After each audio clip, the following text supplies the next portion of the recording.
Look at that buck.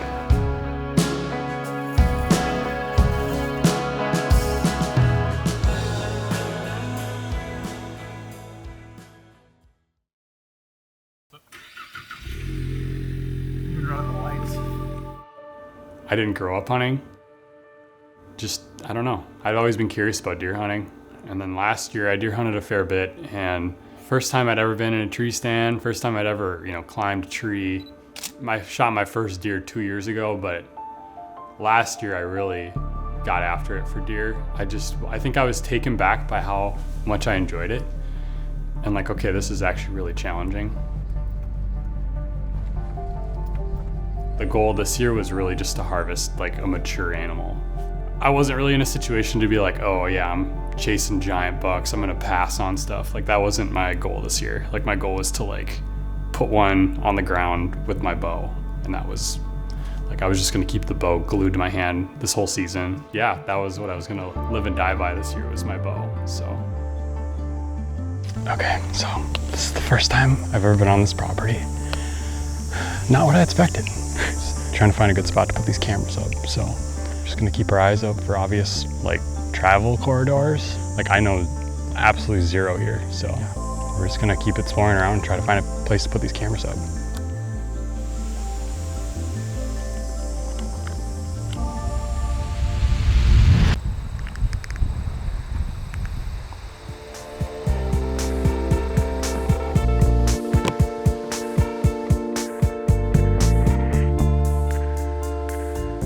I've never killed anything with my bow, so that was I've done a lot of target shooting and stuff and been shooting bow for years. I used to shoot when I was young too, for fun.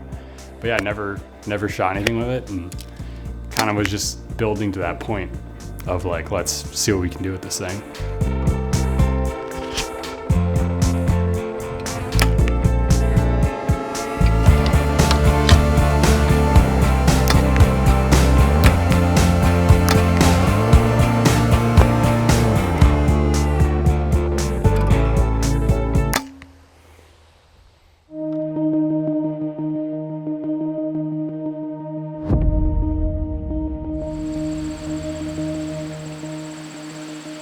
There's a couple different properties that I'm gonna be hunting, and I have a little bit of experience on all of them. So I have a little bit of a step up of knowing, how a deer uses it to some degree. I've ran cameras on these properties for some of them the last 2 years. So one of the properties is it's north of the Minneapolis area, about an hour, in central Minnesota. That is it's a 40-acre piece that gets farmed, and then there's a little bit of edge cover on it. The other properties are in west central Minnesota. The one property is about 150 acres. It used to be a gravel pit, and now it's been restored back to ag and CRP. So a lot of deer in that area in general, and they're just trafficking around that spot with all the food, so. The last spot is a spot I have not hunted, and that is, it is a back 40 right off the river. So it's right in the river bottom, and we call it the woodlot. So hunting it this year is gonna be really exciting because it doesn't really get messed with at all, and it hasn't gotten messed with in years. So it's a little bit of a spooky area because you're we don't really know what's going on down there. Whoa.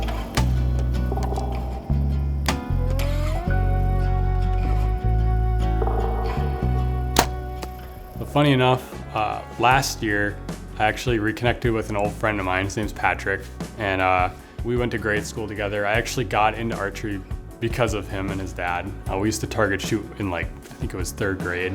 We would go after school to the range and go fling arrows. That was the initial fire for me to really get into archery. If I'd never done that when I was younger, I don't know if I ever would have really gotten into it now. That also went in.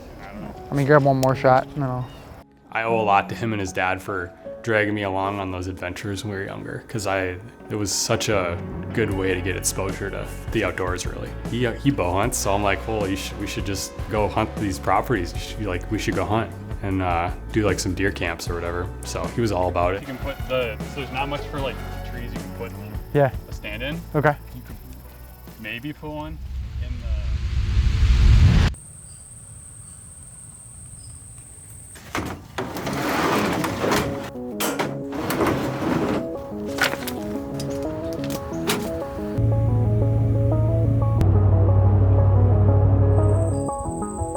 So leading into our September camp, moved some cameras, did a little scouting. I hung a stand.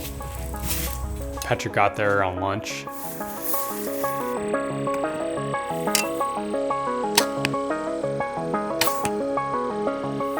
It was hot. I mean, it was like 80 degrees. I mean, the bugs are terrible. Like, got a game plan together, and I ended up sitting, I mean, it looked like a super good spot. It was like corn, and then it was like trees, like right there. Update, it's about 5:20. Broke it into my first snack. Not a lot going on, it's pretty windy, so I'm wondering if they're hunkering down pretty good. Got a lot of squirrels around.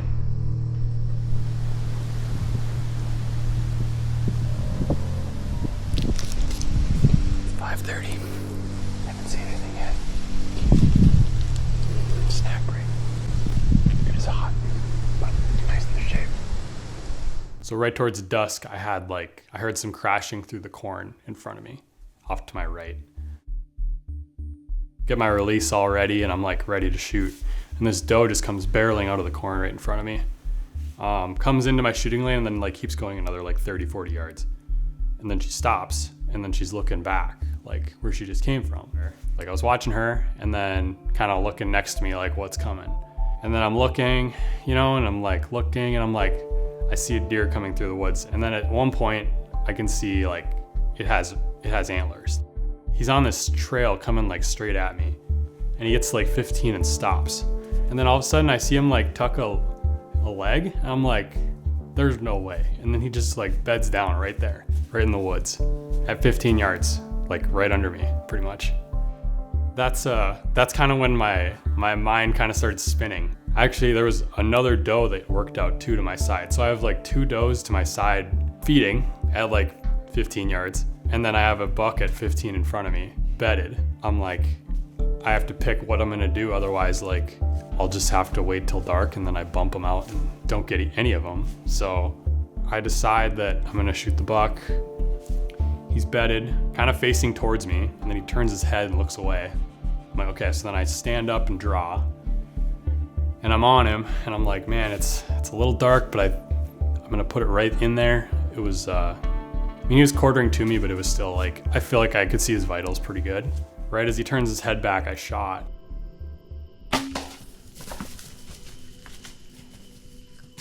All I can see is like, he comes running by me, and I felt good about the shot, and I just see like basically a blood spot on his neck.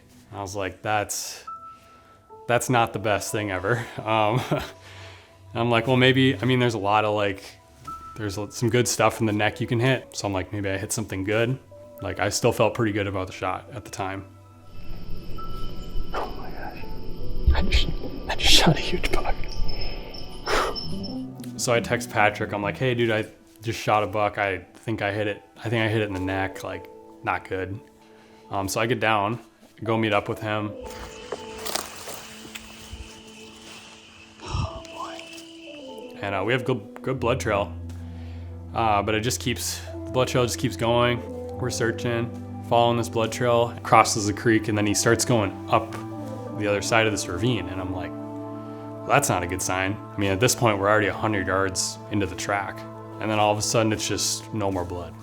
You see it? I don't see it anymore. I lost it. Yeah, now what you want. We did a little grid searching there and could not find him. Backed out of there, and then next day we went looking that morning, and still no sign of him. I didn't feel like it was a bad shot necessarily, but the more I talked to people and thought about it, I was like, I probably should have tried to get him to stand up. I probably would have had an even better opportunity at his vitals. So You take it as a learning experience. I think what happened is, I mean, that blood probably clotted in his neck, and he could still be alive today. So, in fact, I'm pretty sure he would be still alive today. So.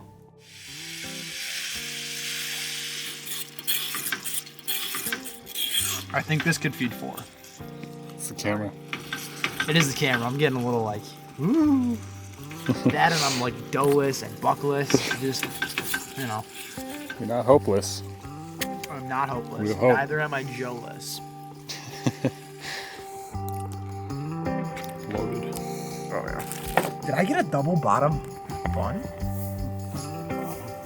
Is yours a top on the bottom? That looks normal. This is a double bottom bun. That's like maybe a good thing. Yeah.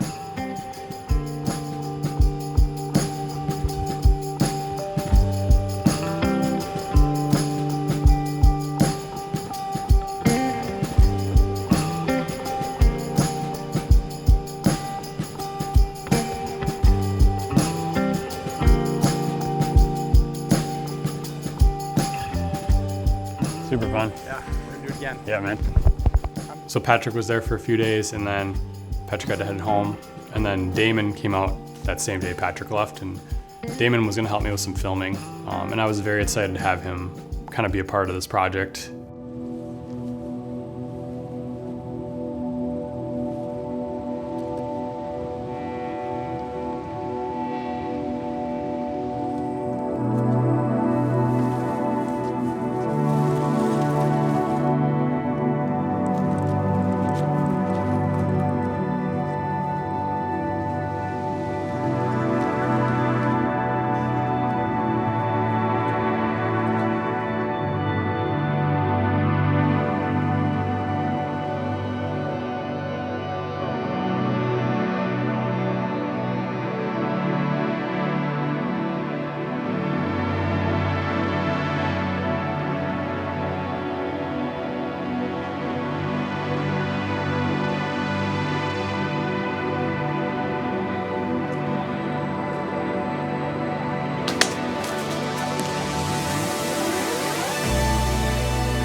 She looked hurt.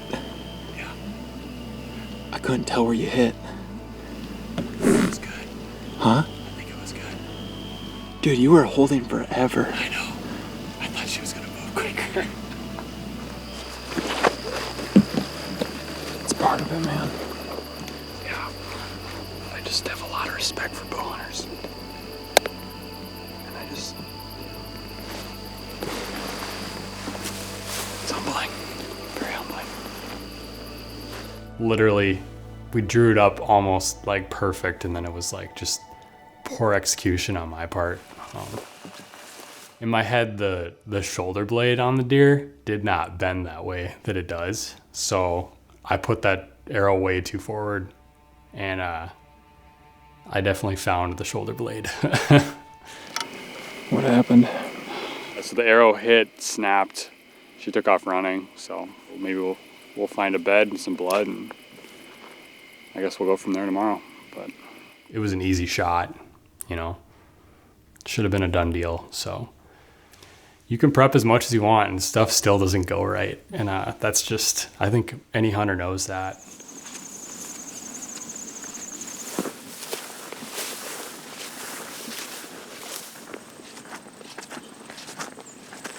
Fortunately, there is some good takeaways there. So if anyone out there has ever missed a deer or hit and not recovered a deer, you know it sucks. Like, it is a terrible feeling. You know, you still learn from it, move on, and then just try to keep your head up. Good sign. I didn't miss. Okay.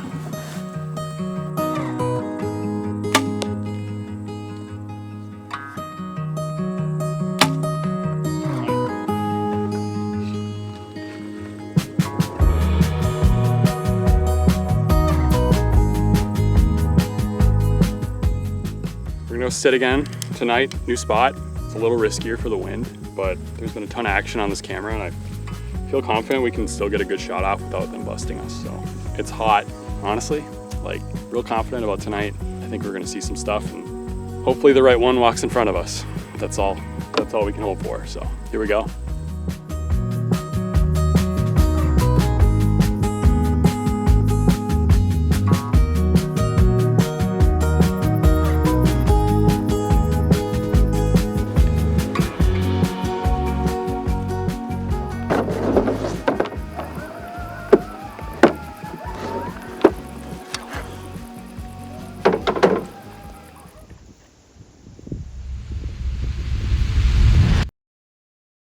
November rolls around and we had this deer camp plan. Patrick and I had to go.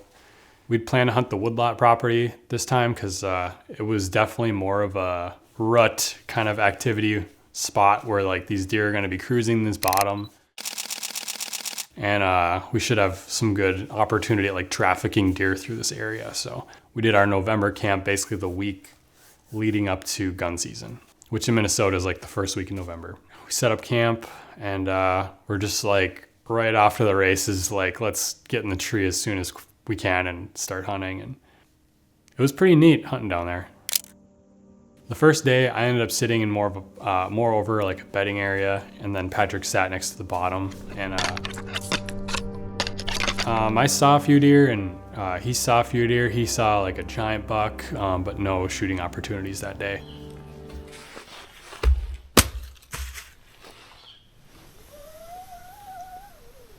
That's why you wear a harness.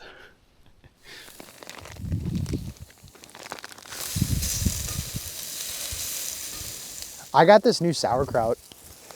Look at this stuff. It's got pickles in there. It's pretty good, actually. Thanks for cooking.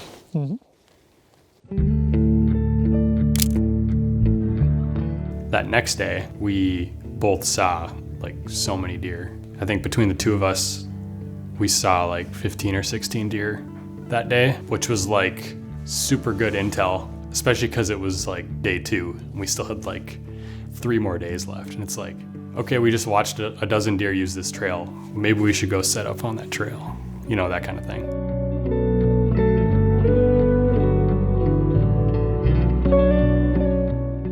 Going to that third morning, this would have been the Friday before gun opener. So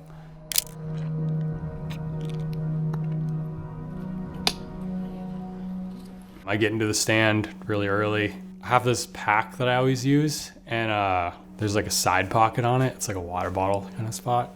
Well, like when I get up in the stand, like 9 out of 10 times I end up bumping that water bottle out. And then it's like, it always happens right before shooting light. Yeah, it's like you're getting all set up. I've like got an arrow ready, and then I just like, oh, there goes my water bottle. So I go get it, and I get back in the tree, and I'm getting all situated. And I look at my phone and it's like, oh, like it's legal light right now. So I'm like, sweet. So then I'm like, I have my phone in my hand, and then next thing you know, I hear something coming like in the woods, like towards me. I'm like, oh, there's a deer coming right now. It's like still pretty dark out. As I'm like fumbling here, like this deer comes to like 20 yards and it's staring at me. And he gets to 15, he's walking, and I draw.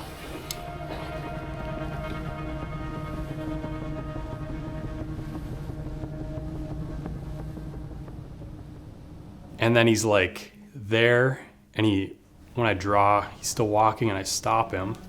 And he stops, and he's kind of like walking, and he would have been like broadside, but I stop him, and then he kind of like turns and like faces right at me. And it's like, oh, I like really don't have a good shot because it was like pretty frontal. And we're just both just in silence staring at each other. And then he puts his head down and keeps walking the same direction he was going, which is like directly in front of me. And he gets perfectly I'm like, when he gets broadside, I'm gonna stop him. He's perfectly broadside. I stop him, and then I just put it right on him and just let it go.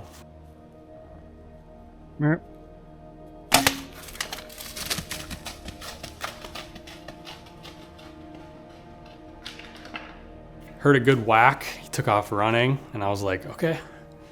Hard to tell where it hit because it was still, pretty dark, but I felt good taking the shot just because he was so close. in my mind, when I let it off, the shot seemed forward. But again, it was like pretty dark, and I could not really verify on this because it was like I'd shot, he ran off. Yeah, the sun starts coming up, and then I like look over and I'm like, oh, I can see him. He's like 100 yards to my right in the bottom there, and he's just like bedded in the bottom. And I'm like, okay, well, when I'd shot, like my arrow was gone. So I was like, I knew I didn't get a full pass through. So when I could see it bedded, eventually I could see the arrow was still in the deer. I was like, I feel pretty good that we're gonna get him, but it just sucked watching him suffer there. I mean, I just wish I could have done something, but there was no way I could have snuck up on him, you know. I didn't really have any other options other than just wait it out, so. And then probably another 30 minutes, and then it was like, he's like on his side, like, I think he's dead. And then I was like glassing him, and I'm like, yeah, I'm pretty sure he's, like, we got him, pretty sure. He's down. We got down, went and grabbed our sled to haul him out, and it was just like pretty surreal walking up on him. Dude.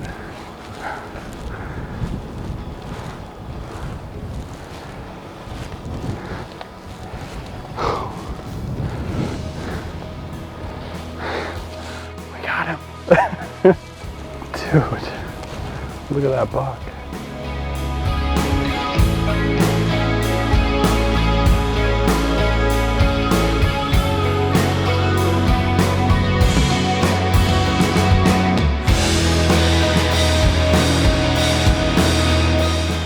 Yeah, I don't know how I got that deer. Like, I have no idea. I got so lucky because like I hit him like way front, like in the brisket, like right in front of the shoulder.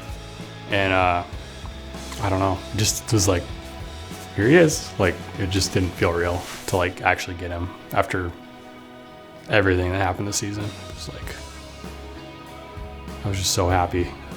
It was just like a meant to be thing.